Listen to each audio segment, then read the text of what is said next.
All right, well, I want to talk about that because when people talk about inflation, there's obviously what consumers recognize as inflation when they go to buy everyday goods, but there's also the inflation of the broader monetary aggregates. And we actually have a chart of average monetary base increases it's up right there.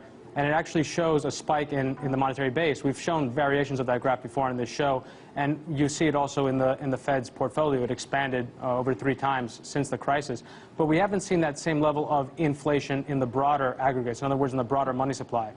What's your take on that? Because that's kind of what we saw in Japan, right? The Japanese central bank tried to inflate the economy, but it really just created zombie banks that were living off life support.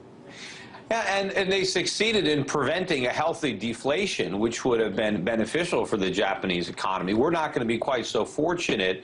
We're in much worse shape than Japan was when their central bank embarked on this foolish policy and their government. But inflation is that increase in the money supply. When Americans feel the effect of inflation, when they go to the supermarket or the gas station, that's what happens as a result of inflation.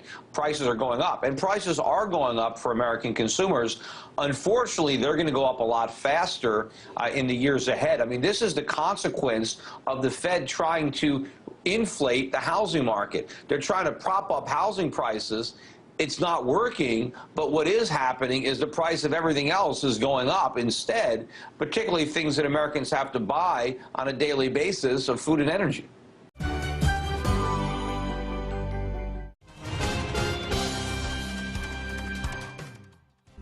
The days of overpriced fruit and $8 cups of coffee in Japan are long gone. These days, a pair of jeans can be had for just $8. A fast food lunch, it'll set you back only $3. The land of the rising sun has been the home to dropping prices for several years. Today, the Japanese finance minister said he hopes the country's central bank will help stop the downward spiral of deflation over the next 2 to 3 years. Lucy Kraft looks at how deflation is threatening the world's second biggest economy. Japan has the feel of a bargain basement these days. It's restaurants and shops shouting, "Sale, sale, sale." Whether it's train tickets or business suits, hotel rooms or big screen TVs, sticker prices are shrinking with no end in sight as retailers wage a furious and mostly futile price war. Some companies can make money even with deep discounting by sourcing abroad. The problem is with companies which can't. Their only option is to slash wages, and it becomes a vicious cycle. In the end, only about 10% of all retailers are able to make money, so most people's wages get cut, further stoking deflation. While inflation is the usual bane of central bankers, Japan has been plagued by the far more insidious deflation. Wages and prices have been receding relentlessly by 1 or 2% throughout most of the last decade. Deflation threatens to ambush Japan's nascent recovery and trigger a double-dip recession. Economists say prices will keep sliding for the next few years. It is bad. It is serious. In my view, it's not avoidable. I think there will continue to be a downward pressure on Japanese wage levels, which is the fundamental source, in my view, of the current deflation. Deflation is a byproduct of Japan's unique demographics. Alone in the rich country club, Japan's population is shrinking and aging, and so demand is contracting. Businesses that are too domestic-focused, and that includes most of Japan's non-manufacturing sectors, have no way left to grow except by cost-cutting. Sales are flat, which has triggered this fierce price war.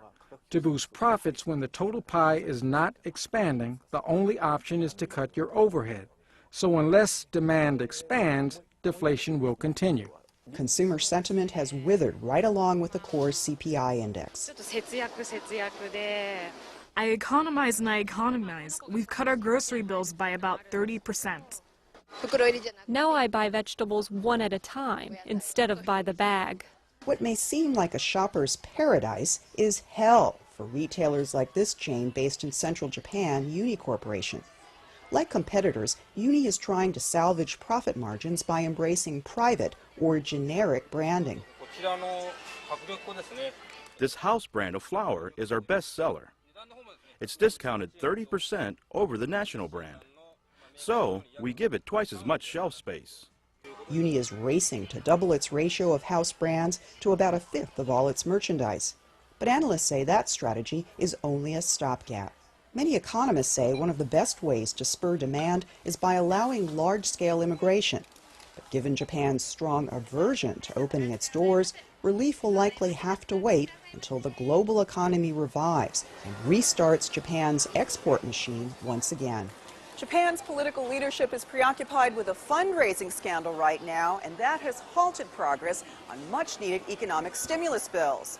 All the more reason for Japanese shoppers to stay pessimistic about their economy and to keep a tight hold on their pocketbooks. Lucy Kraft, Nightly Business Report, Yokohama, Japan.